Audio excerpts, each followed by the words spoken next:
سلام به دانمونی‌های عزیز. هنگامی که به گذشته انسان نگاه می‌کنیم، پدیده‌هایی را می‌بینیم که احتمال دخالت موجودات فضایی در آنها توسط تعداد زیادی از افراد مطرح شده. عتیقه‌های باستانی در یکی از غارهای قدیمی مکزیک پیدا شده است که نظریه پردازی عجیبی را دامن زده.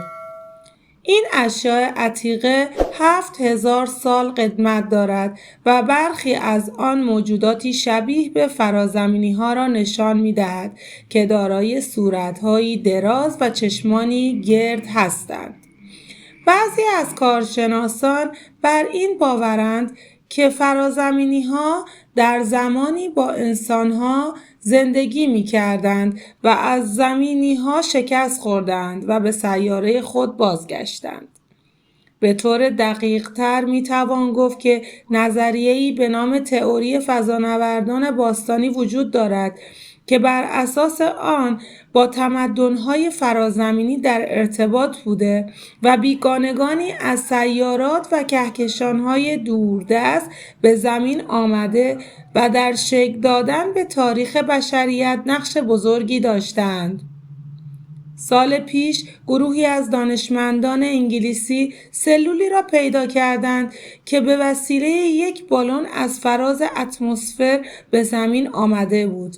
آنها ادعا کردند که این سلول ممکن است از فضا به زمین آمده باشد.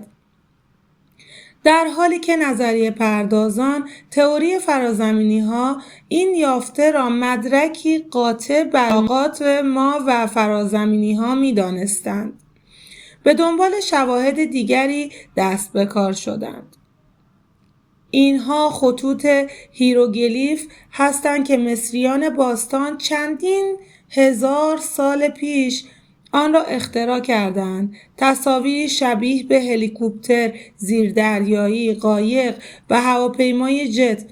بسیاری معتقدند بیگانگان در زمانهای گذشته از مصر باستان دیدن کردند و فناوری‌های پیشرفته خود را به آنها نشان دادند، یا شاید فناوری امروز انسان از مکانی فراتر از زمین به ما رسیده باشد. 3 روز به مأموریت آپولو 11 مانده بود که خدمه سفینه گزارش رؤیت جسمی عجیب را در نزدیکی خود می‌دهند. آنها ابتدا فکر می‌کنند این جسم قسمتی از موشک جدا شده است، اما از زمین خبر می‌رسد که موشک مذکور بیش از 1000 کیلومتر از آنها فاصله دارد. خدمه این هواپیما آموزش‌های زیادی دیده بودند و امکان خطای آنها بسیار کم است. حتی فضانورد معروف باز آلدریان نیز آن جسم را دیده بود. در سال 1991 میلادی شیء بسیار بزرگی در آسمان دریای خزر ردیابی می شود. قطر این شیء در حدود 110 متر و بلندی آن 600 متر بوده است. ایستگاه ردیابی رادار در جزیره سیاه‌کوه با سرعت 960 کیلومتر بر ساعت در ارتفاع 21000 پایی شناسایی می کند و به آن درخواست می دهد که خود را معرفی کند، اما جوابی نمی گیرد.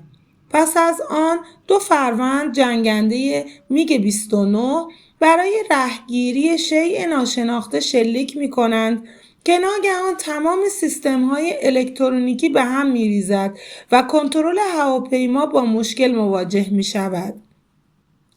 بنابراین به آنها دستور بازگشت داده می‌شود.